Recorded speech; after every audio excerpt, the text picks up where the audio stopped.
കോളനിയിലെ കുട്ടികളെല്ലാം സ്കൂളിൽ പോകുന്നുണ്ടോ എന്നറിയാനായി തൊട്ടിൽപ്പാലം പോലീസ് സ്റ്റേഷനിൽ നിന്നും ഓടങ്കാട് ആദിവാസി കോളനിയിലെത്തിയ ജനമൈത്രി പോലീസാണ് കോളനിയിലെ ശൈലിയുടെ വീടിന്റെ ദുരവസ്ഥ കാണുന്നത്.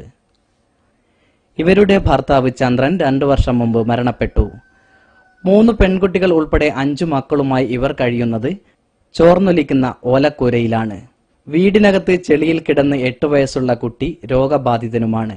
വീട് വയ്ക്കാൻ ആവശ്യമായ സ്ഥലമില്ലാത്തതാണ് സർക്കാരിൽ നിന്നും വീട് ലഭിക്കുന്നതിന് തടസ്സമാകുന്നത്. എനിക്കാണെങ്കിൽ പണിക്കൊന്നും പോയിക്കില്ല, ഇങ്ങനെ ഊരവേനയും കൊണ്ട് കളിക്കുന്നതുകൊണ്ട് ഇടക്കിടക്ക് ഞാൻ പണിയുള്ളവരും പണിക്ക് പോകും, എല്ലാത്തരെ പുര കുത്തിരിക്കും. ഉണ്ടെങ്കിൽ ഞങ്ങൾ ഇവിടെ തന്നെ കിടന്നുറങ്ങും. മഴ പെയ്താലും ഇവിടെ തന്നെ എണിച്ച് കുത്തിരിക്കൂ, കുടയും ചൂടിയിട്ട് അവിടെ കുത്തിരിക്കൂ, കുട ചൂടിയിട്ട് കുത്തിരിക്കൂ. മഴ പെയ്ത് വരുവോളോ. കുട്ടികളങ്ങനെ തന്നെ, കുട്ടികളെ ചോരത്തരത്തിൽ കുട്ടികളങ്ങാക്കൂ, ഞാൻ എണീച്ച് കുത്തിരിക്കും അവിടെ. ശൈലിയുടെ പ്രശ്നത്തിൽ ജനമൈത്രിയുടെ രൂപത്തിൽ ഇടപെടാൻ തന്നെ പോലീസ് തീരുമാനിച്ചു.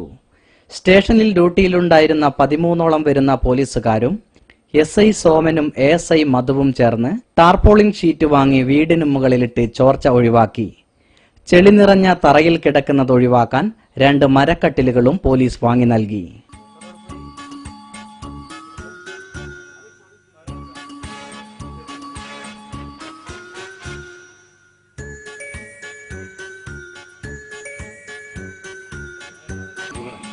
ആദ്യമായിട്ടാ കട്ടിൽ ആദ്യമായിട്ടാ കിടക്കാൻ പോവാന്ന് പറയാ. കട്ടിൽമേല് കണ്ടിക്ക്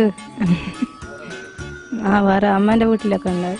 ശൈലിക്ക് അടിയന്തരമായി ലഭിക്കേണ്ട കാര്യം മാത്രമാണ് ചെയ്തതെന്നും കൂടുതൽ സഹായം ആവശ്യമാണെന്നും SI പറഞ്ഞു. ബീറ്റ് ഉദ്യോഗസ്ഥന്മാരെ, ബീറ്റ് ഓഫീസർമാരെ വന്ന് പറഞ്ഞതിന്റെ അടിസ്ഥാനത്തിൽ ഞങ്ങൾ ഇവിടെ നിന്ന് വീട് നോക്കിയതിൽ വീട്ടിൽ ചോർന്നൊലിച്ച് മഴയത്ത് കിടക്കാൻ പോലും സൗകര്യമില്ലാതെ വെള്ളം തളം കെട്ടി നിൽക്കുന്നതായിട്ടാണ് കണ്ടത്. മഴ കൊള്ളാതിരിക്കാനുള്ള സംവിധാനമാണ് ഷീറ്റ് വാങ്ങിയിടുകയും നിലത്ത് കിടക്കാതിരിക്കാൻ വേണ്ടി 2 കട്ടിൽ റെഡിയാക്കി കൊടുക്കുകയും ചെയ്തിട്ടുള്ളത്. ഇനി കൂടുതൽ സൗകര്യങ്ങൾ ഞങ്ങൾ ചെയ്തു കൊടുക്കുന്നതായിരിക്കും. ഈ പെൺകുട്ടികളെല്ലാം ചെറിയ കുട്ടികളാണ്. ഒരു അമ്മയെ അവർ വളരെയധികം കഷ്ടപ്പെട്ടാണ് അതുങ്ങളെ വളർത്തിക്കൊണ്ടുവരുന്നത്. വേണ്ട സഹായങ്ങൾ എല്ലാവരുടെയും ഭാഗത്തു നിന്നുണ്ടാകണമെന്ന് അഭ്യർത്ഥിക്കുന്നു. ജനോപകാരപ്രദമായ കാര്യങ്ങൾക്ക് പോലീസ് സേനയുടെ ശേഷി ഉപയോഗപ്പെടുത്താമെന്ന് തൊട്ടിൽപ്പാലം പോലീസ് കാണിച്ചു തരുമ്പോൾ ഇത് മാനുഷികതയുടെ ഒരു പുതിയ കാഴ്ച കൂടിയാകുന്നു.